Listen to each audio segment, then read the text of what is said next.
All right, let's talk about materials inside Maya. Um, when you're using Maya, typically there's Arnold is what you're going to be rendering with. There's other ones available, but Arnold is the one that we are currently using. When you use materials for Arnold, you want to use lights for Arnold as well. So just so you can see what all of these things are going to do, I'm just going to grab everything in my scene. Let me delete all my other lights out. Grab everything in my scene. I'm going to hold down the space bar to get to the lighting and shading. I'm going to assign existing, and I'm just going to go back to the default Lambert. And this is just the default coloring that comes into Maya. Lambert 1 we never ever touch. If I just go to Arnold render right now, we should get blackness because there's no lights in the scene, so there's no light, it's just dark. If I let me switch to a different camera angle so we can see this maybe a little bit different angle. So if I go in here and I start adding lights, I'm going to add an area light. I'll make it bigger. Okay, this will have a little peg sticking out. That peg controls which way the area light is facing.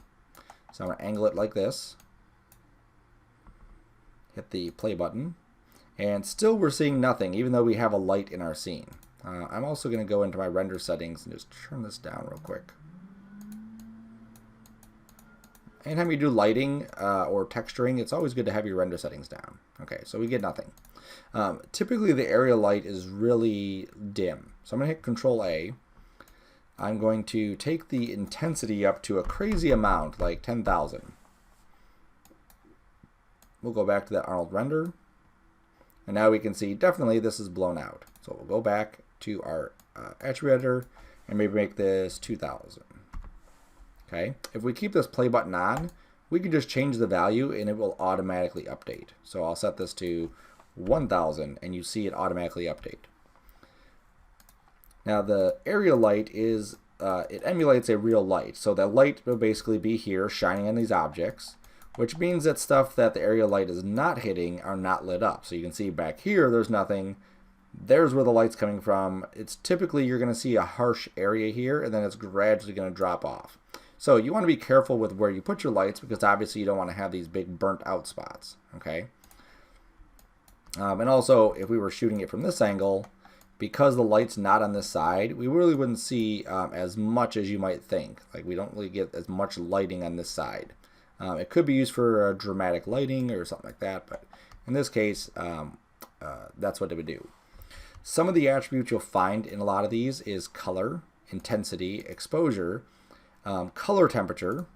This is a nice one because it helps you set the tone of your scene. If I set this to, let's say, 2900 and render this, you'll see how we're getting more of this orange tone. And then as I go up further, I'm getting more of a blue tint to it. And so that's going to help make your rendering not look so CG. Because typically lights in the real world are not just always perfectly white. Typically there's a blue or an orange that happens on them. You could also go up here and pick a different color. So if I turn this off and I pick, let's say, pink, I could do that as well. But it's very rare that you would find a light that's pink like that in the real world. This is more emulating real world lighting. Okay. We also have our light shape. So this is set to quad. You can set it to cylinder or disc. And when you see an item like the light reflecting in an object, you'll see that disc shape or that cylinder shape inside of it. Now, just as a warning, sometimes when you change a simple setting, like I change this from rectangle to cylinder, it's now like thinking for an extremely long time and it's going to crash. All right, so Maya crashed and we're back now. So this is what it looks like when it's a cylinder. You can see that the cylinder shape is now rounded here as opposed to before it was just like a flat line. And then if we had reflections on here, we would be able to see that shape inside of that as well. So you can use that. Typically for animations, you really want to keep your lighting as simple as possible, unless again that it's for a specific look or specific reason why you would have that. So to show some of these other options, we'll come back to this in a second. But let's go and just assign a material to this. So I'm just going to make this really big for now so we can see it. And I'm going to go to the hotbox, lighting and shading, and assign new material. Under Arnold, I'm going to go to AI standard surface, which is right here. You'll use this a lot, so it's typically good if you right click on it and say add to favorites. because now under your favorites, under Arnold, there it will be.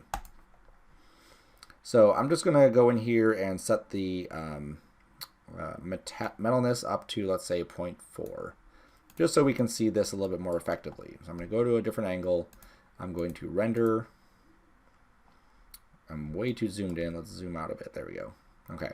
So we can see the shape of this is definitely a rectangle inside there. If I hit Control A to get my attribute editor open, I go to focus, I go to my area light because that was in my last item selected, click the right tab. Some of the stuff that I can adjust on here. So one of them is roundness. Let's set this to 1. And we'll hit the render button again. And now you can see instead of that being a perfect square, now we're getting this in a more rounded look to it. Let's also go to, I'm going to go to my render settings again, and I think when it crashed, yep, it just didn't reset that. There we go. I'm also going to go to my soft edge and hit 1, and then hit play.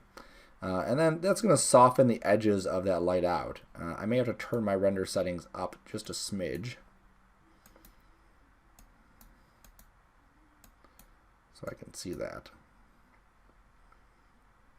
Okay, and maybe take the intensity of the light down some. There we go. So now it's at 1000.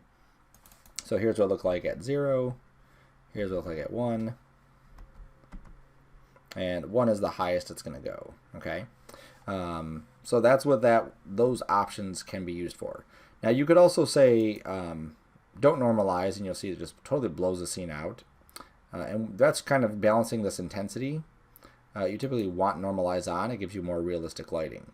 We also have things like cast shadows. I can tell a light not to cast a shadow if I just want to see what that light's going to do. Or I just want to light up a certain part of it. I can also take the shadow density down. So maybe it's not as dim back there. Sometimes when you light stuff, your intensity of the shadows are too dark and it's very difficult to see. I may also want to take my shadow color and give it a slight tint. So maybe something like in the bluish realm here. And this will look a little bit better, a little bit more natural, because typically, again, shadows are not just like black. There's typically a color to your shadows. Okay, so you typically want to have, some sort of tint to your shadows if you're going to be focusing on the rendering part. Again, because this is animation, you don't really have to focus too much on the lighting as long as the animation is good, is well seen. Other things you may want to change. Under the light's visibility, you can turn off the diffuse. So now it's only showing the specular. You can turn off the specular. So now it's only showing the diffuse. That would happen for subsurface scattering, indirect, volume, and so on. None of those we really have in the scene or really would be getting into for what we're doing. Okay. Now let me close these. Stop that. And let's go back under that light menu. And I'm going to pull it out. Any of the tabs, any of the menus at the very top, you can click and it'll pull that out as a menu. So area light is right there. Sky dome is typically a good starting point for most lighting setups. And the reason for that is it basically makes a sphere around your scene that's lighting up the entire thing. And especially for animations where you're just trying to get a good overall lighting setup. You'll see that this is good because it lights everything pretty well. Scoot that over. I'm going to Control A so I can get to my attribute editor. Okay. You'll see some of the same items: color, intensity, resolution, color temperature, and again, you can play with it. Oops. Make sure the play button is clicked.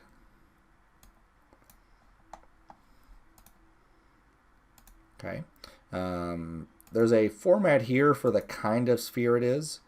We don't need to worry about that right now, but you'll see again the same settings: normalize, cast shadows. Don't need to worry about this too much. If we don't want the sphere to be visible, we can just turn this off, and you'll see that nothing shows up in the background. Now this is good because it actually gives us an alpha channel, so we could actually bring this into After Effects and put our own background back there instead of just having that white background. Okay, now you can also, again, turn off the transmission, turn off the diffuse, turn off the specular, right, and everything will just kind of go away. So you can be very selective about how your lights work on a per light basis. Now, typically, if you're working with a light dome, you may want to go to the color and click the map button, click on File, and then go ahead and find an HDR in your folders. You may have to download one, obviously, to get it into your folders. So this is one that I downloaded before. Now you'll see in your folder, if you have used one that you've used before, there will be an HDR and a TX. Arnold automatically saves whatever files you're using as this TX format, so just don't delete it. You can still leave it there. And what's going to happen is it's going to use that image to do the lighting so that you get more variety of lighting inside your scene versus before we were getting basically one flat color around the entire thing.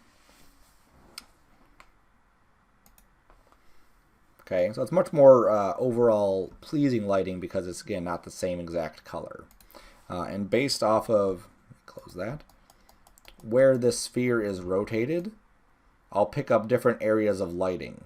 Okay, so that might be something, again, that I want to include in there and have a good lighting source from one side or the other. So let's just delete that for now. The other ones that are in here, so I'm going to grab these and hit Mesh Light. Okay, and it only does one at a time. I forgot about that. So I'm just hitting each one and hitting Mesh Light. And what that means is that each one of those objects will now be a light. And again, just like the regular lights, we're not seeing it too much, so I'll go to the attribute editor, crank up that intensity, and then render this again.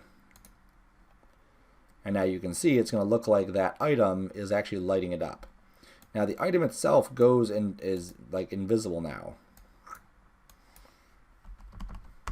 I could say show original mesh, and then it pops back in. Same thing here. Crank it up to 1000, show original mesh. Hit the go button. Okay, and now I can see the item and they're glowing and making it look like it's lit up. Okay, and you'll see again those same options we had before. So light to light to light, there's really not a whole lot of difference for what we're doing. These top three are typically the ones you're going to use. The bottom three at the moment, don't worry about. If you really want to get into lighting and stuff, then you can play with some of these. But the top three are going to be great lights to start off with. Typically for a scene, you really want to look at what your lights are going to look like from many angles. Okay, so if I have, in this case here, let's go back to my original file. In this original file, the lighting is just that sky dome, and I'm shooting it from above so that as I look at that scene from way up here, I'm ensuring that I can see all of the stuff, the way that I want it to be seen. If I were to have used an area light in this case, it might light from one side or the other side and not giving me this kind of flat look that I was going for. So you really have to look at what kind of lighting you're trying to go for, what kind of things you're trying to emulate, and go from there. If I was going to aim this from, let's say, down here, and I want to get a good camera angle like this may not be the best lighting setup for this. Okay, I might lose my object here, and so maybe having an area light from above would be a better way to do that. Okay, so always look at where you want your lights to come from, and the best resource for any of that is just looking at different images of lights and models and how they light different things. So here's an image from Kung Fu Panda, and you can see the lighting in this case is very strong on the left, and actually from behind them is where the lighting is coming from to give them this kind of silhouetted look. So they have these shadows in front of them, and obviously it's a very specific, distinct kind of look to it. Here in the minions, the light's coming from the front. You can see the light on the glass here. You can see where their shadows are. You can see, a whole lot of lighting information just based off of, just these still images and then whatever that is. Okay, so you really have to look at what kind of lighting kind of setup you're going to use, because that will help dictate where your lights are going to come from.